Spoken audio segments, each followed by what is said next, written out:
హల్లెలూయా. అపోస్తలుల కార్యములు 5వ అధ్యాయం. స్వస్థత పొందుకోవాలని ఎంతమంది కోరికలు చేతులు పైకి రోగులుగా ఉన్నప్పుడు అది ఏ రోగమైన ఏ సమస్య అయినా సరే, ఏ వేదైనా, ఏ కష్టమైన, ఏ నష్టంలో ఉన్నావు, ఏ ఎదుగులో ఇబ్బందున్నావు, నా ప్రభు ఈ రోజు నా పక్షంగా కార్యం చేయబోతున్నాడు. నువ్వు నమ్మితే నీ దగ్గరికి వచ్చి నా ప్రభు కార్యం చేయబోతున్నాడు. నీ దగ్గరికి ఆయన రాబోతున్నాడు ఈరోజు. కాబట్టి నువ్వు నమ్మితే దేవుడు మహిమని చూస్తావని పరిశుద్ధ గ్రంథం సెలవిస్తుంది. చదవడం అపోస్తలుల కార్యములు 5వ అధ్యాయం. యోహాను సువార్త, దయచేసి క్షమించండి. యోహాను సువార్త 5వ అధ్యాయం. యోహాను సువార్త 5వ అధ్యాయం.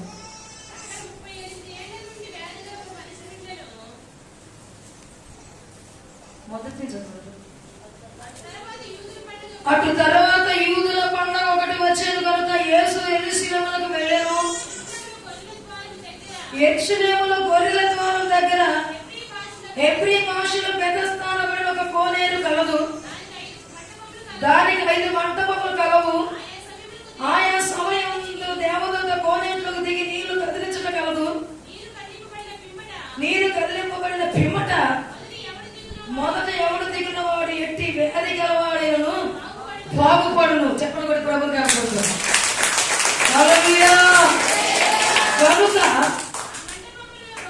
ఆ మంటపంలో రోగులు, గురుటివారు, కుంటివారు, పూజకాలు చేతులు గలవారు గుంపులుగా పడి ఉంది.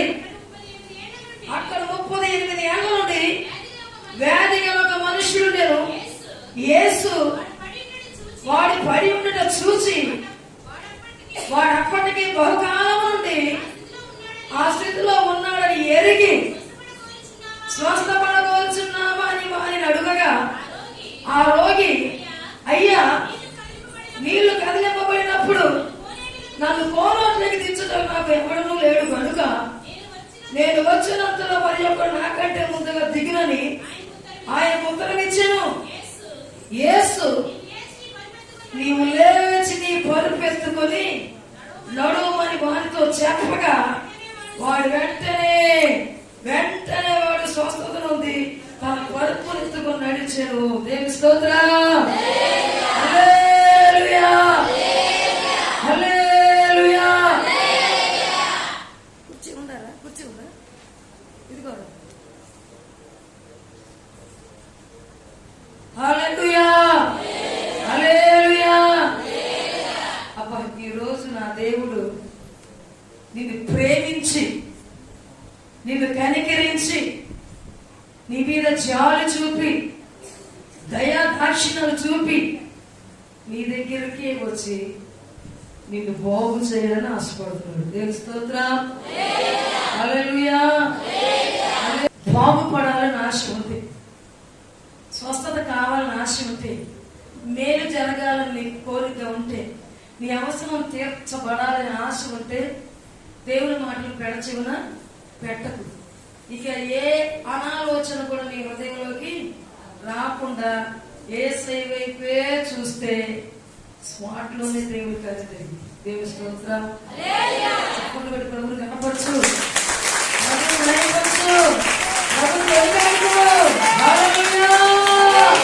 ఈ పునరుద్ధాన దినములో నీ కోరికను తీర్చే రోజు, నీ అవసరతను తీర్చే రోజు, నీ ఉద్దేశమును సఫలపరిచే రోజు. హల్లెలూయా. బెతస్దా అనే కోనేటి దగ్గర 5 మంటపాలు ఉన్నాయట. ఆ మంటపాల నిండా రోగులతో కిటకిటలాడిపోతుంది. ఒక రోగంతో ఉన్నవాళ్ళు కాదు, నానా రకాల రోగాలతో పడి ఉన్నారంట అక్కడ. దేనికోసం అంటే బాగుపడుట కోసం, స్వస్థత పొందుట కోసం. ఆ కోనేట్లోకి పరలోకంలో నుంచి దేవదూతకు వచ్చి నీళ్ళు ఇలా కలిపిద్దాం. పరలోకంలో నుంచి దేవదూతకు వచ్చి ఆ కోనేట్లో నీళ్లు ఇలా కదిపిన వెంటనే ఆ మంటపంలో ఉన్న వాళ్ళు ఎవరైతే ముందుగా అందరూ దూకుతారో వాళ్ళు ఎటువంటి వ్యాధిగ్రస్తులైనా సరే బాగుపడిపోతారంట. దేవుని స్తోత్రం. నీళ్ళు ఎప్పుడైతే కదిలించబడతాయో అది గమనించుకొని ఎవరైతే ముందుగా దూకుతారో వాడికే స్వస్థత. దేవుని స్తోత్రం. హల్లెలూయా, హల్లెలూయా. అంటే వాళ్ళ గురి అంతా ఆ మంటపములతో పడి ఉన్న రోగుల గురి, వారి యొక్క ఉద్దేశము, వారి సంకల్పము, వారి కోరిక ఏంటంటే దేవుని దగ్గర వచ్చింది. ఎప్పుడు నీళ్ళు కలుగుతా, ఎప్పుడు నేను దూకు బాగుపడుతున్నాను, నా కోరిక తప్పనిచ్చి వేరేదేదైనా ఉందనుకో వాళ్ళ కోరిక తీరనే తీరు. దేవుని స్తోత్రం. ఆయన సన్నిధిలో ఉన్నటువంటి మీరు ఏ సమస్యతో దేవుడి దగ్గరకు వచ్చి బాగుపడాలని కోరుకున్నారో ఆ కోరిక తప్పనిచ్చి వేరొక కోరిక నీ హృదయంలోకి వచ్చిందంటే మాత్రం నీ కోరిక తీరదు. దేవుని స్తోత్రం. నీ దేశంతా ఏమై ఉండాలంటే, ఒకవేళ నీ పిల్లలు మారాలన్న కోరికతో వచ్చావు, నీ భర్త మారాలన్న కోరికతో వచ్చావు, నీ పిల్లల వివాహాల కోరిక వచ్చావు, నీ పిల్లల చదువు నిమిత్తం వచ్చావు, నీ పిల్లల ఉద్యోగాల నిమిత్తమే వచ్చావు, లేక నీ బాబు కోసమే వచ్చావు, ఇల్లు కావాలో లేక ఇంకా ఏమి కావాలో, ఆరోగ్యం కావాలని వచ్చావు, ఆత్మీయంగా బలవంతరాలు కావాలని వచ్చావు, ఏ విషయంతో అయితే ఆయన మందిరంలోకి వచ్చావో నీ ధ్యాస అంతా ఆ సమస్యను తీర్చే యేసయ్య మీదే ఉండాలి. దేవుని స్తోత్రం. హల్లెలూయా. కుడికైనా ఎడమకైనా నీ ఆలోచన నువ్వు తొనకకూడదు. దేవుని స్తోత్రం. నీ గురి ఏంటంటే యేసయ్యే. దేవుని స్తోత్రం. నీ అవసరాలు తీర్చే యేసయ్య మీదే నువ్వు బేస్ అయిపోయి ఉండాలి. ఈ యొక్క పెద్దస్గా కోనేటి దగ్గర మంటపాల్లో కిటకిటలాడిపోతున్నారు నానా రకాల వ్యాధిగ్రస్తులు. ఎన్నో సంవత్సరాల నుంచి పడి ఉన్నారు స్వస్థత కొరకు. దేవదూత ఎప్పుడైతే వచ్చి నీళ్లు కదిలిస్తుందో కోనేట్లో, అది గమనించుకున్న వాళ్ళు ఎవరైనా సరే ముందుగా దూకిన వాళ్ళకి మాత్రమే స్వస్థత వస్తుంది, బాగుపడి వెళ్ళిపోతుంది. దేవుని స్తోత్రం. హల్లెలూయా, హల్లెలూయా. అదే స్థానంలో 38 సంవత్సరాల నుంచి ఒక రోగం ఉన్నాడు. ఎన్ని సంవత్సరాల నుంచి? ఆ ఓర్పుకి దండం పెట్టుకోవచ్చు. ఎక్కడున్నాడంట? పెద్దస్తా కోనేటి దగ్గరే, ఆ మంటపం దగ్గరే ఆ రోగులు వచ్చే ఉన్నాడు.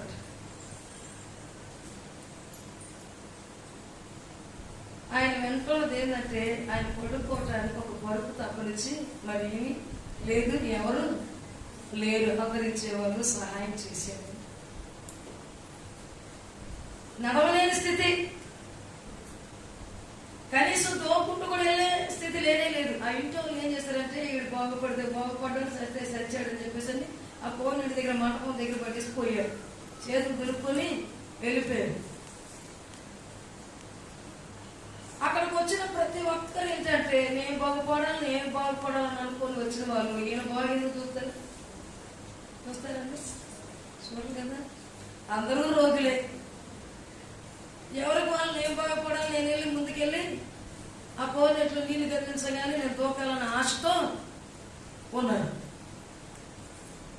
ఏదో రకంగా పోయి దూకుతున్నారు. కానీ ఈయన 35 సంవత్సరాల నుంచి కనీసం అంగుళం కూడా కదిలే స్థితి లేదు. దేవుని స్తోత్రం. దీన స్థితిలో ఉన్నాడు, దీన స్థితిలో ఉన్నాడు, అభాగ్యుడిగా ఉన్నాడు, సహాయం లేని స్థితిలో ఉన్నాడు, కృంగిపోయి ఉన్నాడు. ఇంకా నా గతి ఇంతే, నన్ను తీసుకెళ్లి కోనోట్లోకి వేసేవాళ్ళు ఎవరు లేదు, నా స్థితి ఇంతే అని కుమిలిపోతున్నాడు, వేసారిపోతున్నాడు,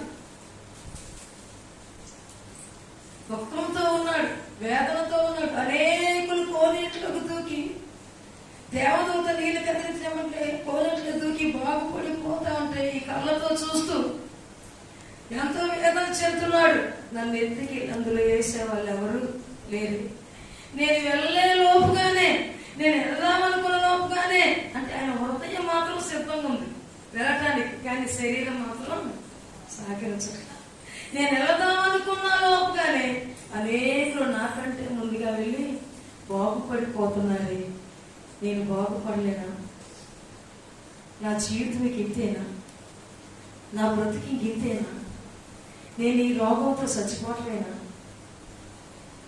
నన్ను ఎవరు పట్టించుకోరా? నాకు సహకరించే వాళ్ళు ఎవరు లేరా అని ఎంతో వేదనతో వేసారిపోయి కృంగిపోయి సమయంలో అతని హృదయంలో ఉన్న ఆలోచన ఎరిగిన దేవాది దేవుడే ఆయన దగ్గరికి వచ్చాడు. దేవుని స్తోత్రం. హల్లెలూయా, హల్లెలూయా.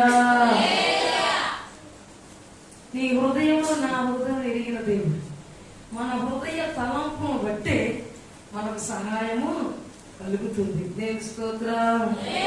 మనసులో అనుకుంటున్నాడు, నాకెవరు సహకరించేవారు లేరే, నన్ను ఎత్తుకుని వెళ్ళి ఆ కోనేట్లో పడవేసే వాళ్ళు లేరే అని కృంగిపోయిన స్థితిని ప్రభువు వారు చూసి ఆయన దగ్గరికి వచ్చి ప్రశ్న వేస్తున్నాడు. స్వస్థత పొందాలన్న ఆశ ఉందా? బాగుపడాలన్న కోరిక ఉందా? ఆయురారోగ్యంతో ఆయుష్తో నెమ్మది కలిగి సౌఖ్యంగా సుఖంగా బ్రతకాలన్న కోరిక నీకు ఉందా అని అడగగానే, ఎందుకు లేదయ్యా, బంగారు లాగుంది ముక్కుపడను, కానీ నేను కోనేట్లోకి దూకుదామనుకునే లోపే నాకంటే ముందుగా అనేకులందరూ దూకి స్వస్థతలు పొందుకొని వెళ్ళిపోతుంది. నన్ను ఎవరు కూడా ఎత్తుకెళ్ళి ఆ కోనేట్లో వేసేవాళ్ళు లేరయ్యా. నేను వెళ్ళలేకపోతున్నాను, వెళ్ళాలని ఉన్నప్పటికీ నన్ను తీసుకెళ్లి కోనేట్లు వేసేవాళ్ళు ఎవరు లేరయ్యా అని తన వేదనని, తన శోధన, తన బాధను, తన ఆశని యేసయ్యకి చెప్పుకున్నాడు. దేవుని స్తోత్రం. హల్లెలూయా. అప్పుడు యేసయ్య చక్కగా జవాబిస్తున్నాడు. ఏమంటే, నీవు పరుపునెత్తుకొని లేచి నడిచి వెళ్ళు అనగానే తిక్కులు లేచాడట. పరుపునెత్తుకున్నాడు, సంకలం ఎత్తుకున్నాడు, పరిగెత్తుకుంటూ లేచి నడిచి వెళ్ళిపోయాడు. చెప్పలు కొడుకు. హల్లెలూయా, హల్లెలూయా, హల్లెలూయా. పరుపునెత్తుకునే స్థితి లేదు, స్థితి ప్రభు ఇచ్చాడు. దేవుని స్తోత్రం. నువ్వే స్థితిలో ఉన్నావు? ఏ దౌర్భాగ్య స్థితిని అనుభవిస్తూ కన్నీరు పెడుతున్నావు? ఇంక నీ జరుగుతుంది, ఇంకా అయిపోయింది, నా పని మటాసే, ఇంకేం లేదు. అబ్బే, ఎన్ని మందులు వేసుకున్నా ఉపయోగం లేదు, ఎంత తిండి తింటున్నా ఉపయోగం లేదు, సాగే నాకు శరణ్యం అని నువ్వు నిరాశ నిస్పృహలో ఉన్నావేమో. ఈ రోజు నా దేవుడు నీకు మాట ఇస్తున్నాడు. దేవుని స్తోత్రం. హల్లెలూయా. ఆయనే నీ దగ్గరికి వచ్చాడు. హల్లెలూయా. ఆయనే నీ అవసరాన్ని గుర్తిరిగాడు. ఏ మనుషులు నీ అవసరాన్ని గుర్తిరగడు, కానీ నా యేసయ్య నీ అవసరాన్ని అతన్ని గుర్తిరిగిన దేవుడు నీ నిస్సహాయ స్థితిలో ఆయన చెయ్యిని అందించి లేచి నడివు అని ఒక మాట జారీ చేయగానే ఆ మాటలో ఉన్న శక్తి 38 సంవత్సరాల నుంచి పడి ఉన్నవాడు లేచి పరుపునెత్తుకొని పరిగెడుతున్నాడు. దేవుని స్తోత్రం. యేసయ్య మాటలో ఉన్న గొప్ప స్వస్థత. దేవుని స్తోత్రం. ఈ రోజు నా యేసయ్య ఆయన మాట నీ దేహంలోకి పంపించును గాక. హల్లెలూయా. నీకు స్వస్థత కలుగును గాక, నీ అవసరం తీర్చబడును గాక, నీ కోరిక సఫలమవును గాక. హల్లెలూయా. కానాను పెళ్లి విందులో ఆ పెళ్లికి యేసు ప్రభువారు ఆయన శిష్యులు కూడా వెళ్ళారు, మరియమ్మ తల్లి కూడా వెళ్ళింది. పెళ్లిలో విందు జరుగుతుంది, చాలా బాగా జరిగింది. ఫంక్షన్ బాగా జరిగింది. ద్రాక్ష రసము చాలా చక్కగా జనులందరూ తాగి చాలా సంతోషంగా వెళ్ళారు. మధ్యలో పెళ్లి విందుల మధ్యలో ద్రాక్ష రసము అయిపోయింది. ఇంటి వారందరూ మనోదకంతో ఉన్నారు. మనం ఇప్పుడు ఊళ్ళోకి వెళ్ళి ద్రాక్షకాయలు తెచ్చి గానుగు వేసి రసం తీసి పోసేలోపు జనులందరూ మనల్ని తిట్టుకోవటం గ్యారంటీ. ముందు భోజనాలు చేసిన వాళ్ళకి ద్రాక్ష రసం పోసారు.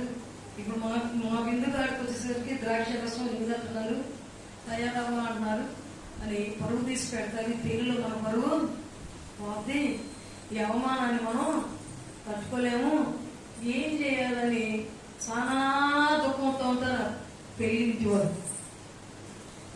ఈ విషయం అంతా అక్కడ యేసు ప్రభు వారి తల్లి గారైన మరియమ్మ గారికి అర్థమైపోయి యేసు ప్రభు వారి దగ్గరికి వెళ్ళి అడుగుతుంది, అయ్యా అయ్యా ఈ ఇంటి వారికి ద్రాక్షారసం అయిపోయింది, పెళ్లిలో వాళ్ళకి అవమానం వచ్చేటట్టుంది, ముందు విందు చేసిన వాళ్ళకి ద్రాక్షారసం కోసారు, ఇప్పుడు ఈ విందు జరుగుతుంది, ద్రాక్షారసం పోయిపోతే పొరుగు పోతని వాళ్ళు ఎంతో బాధపడుతున్నారు. అయ్యా అంటే నా సమయం ఇంకా రాలేదు, నా సమయం ఇంకా రాలేదు, ఎందుకమ్మా తొందరపడుతున్నావు నువ్వు అని తల్లిని హెచ్చరిస్తారు. మరియమ్మ తల్లి గారు వెళ్ళి ఆ పెళ్లి వారితో ఆ ఇంటి వారితో అన్నది, ఆయన మీతో చెప్పింది చెయ్యండి. దేవుని స్తోత్రం.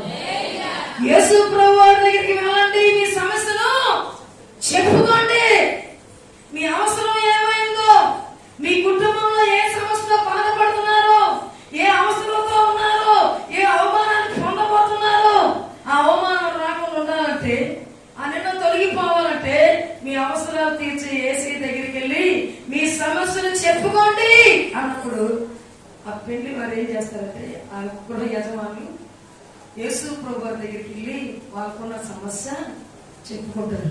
వారి సమస్య ఏంటంటే ద్రాక్షారసం అయిపోయింది, ఇప్పుడు ద్రాక్షారసం కావాలి.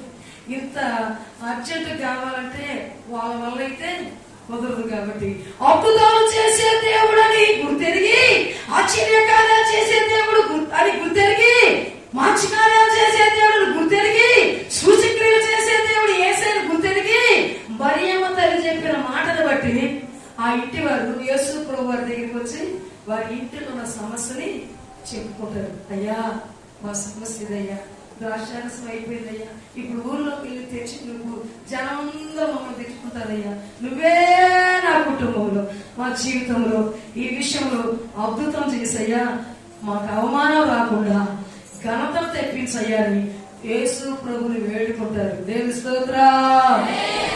ఏమి రాకుండా, అవమానం రాకుండా మమ్మల్ని నువ్వే కాపాడు, నువ్వు ఏమైనా చేయగలిగిన దేవుడు అని మేము తెలుసుకున్నామయ్యా, మా అవమానాన్ని ప్రతిగా ఘనతను మాకు దయచేస్తామని నీ దగ్గరకు వచ్చాము యేసయ్య అన్నప్పుడు ఆయన ఏమంటారు తెలుసు, ఆ ఖాళీ రాతి బాణల నిండా అంచులు పట్టుకో నీళ్లు పోయండి అంటారు. దేవుని స్తోత్రం. యేసయ్య చెప్పిన మాట ప్రకారంగా ఏం చేశారు? యేసయ్య మాట మాత్రం చెప్పారంతే. ద్రాక్షరసం కలుగులు గాక అన్నారు, అల్లా అసలు ఏమల్లా, మాట మాత్రం సెలవిచ్చాడు. ఏమని? ద్రాక్షరసం అయిపోయిన కొండలు ఉన్నాయి కదా, రాతి పాములు కానీ వాటి అంచులకి నిండా నీళ్లు పోయండి అన్నాడు అంతే. దేవుని స్తోత్రం. నీళ్లు పోసాడు. యేసయ్య చెప్పిన మాట ప్రకారంగా వాళ్ళు నిండా అంచులకి నీళ్లు పోసారు. ఇప్పుడు యేసయ్య అన్నాడు కదా, అవి తీసుకొని ముందు మీరు తాగండి. ఎవరిని తాగమన్నాడు? నీళ్లు పోర్చిన వాళ్ళని తాగండి. వాళ్ళు ముంచుకొని గ్లాస్తో ముంచుకొని నోట్లో పోసుకొని తాగితే ఎట్లుందంటే మధురాతి మధురం ఉంది. దేవుని స్తోత్రం. మొదట పోసిన ద్రాక్షారసం కంటే ఈ భలే ఉన్నాయి, అంతకంటే గొప్ప రుచిగా ఉన్నాయి. దేవుని స్తోత్రం. నీ మొదటి స్థితి కంటే ఇప్పుడున్నటువంటి స్థితిలో దేవుడు నిన్ను గొప్ప చేయబోతున్నాడు. దేవుని స్తోత్రం. హల్లెలూయా.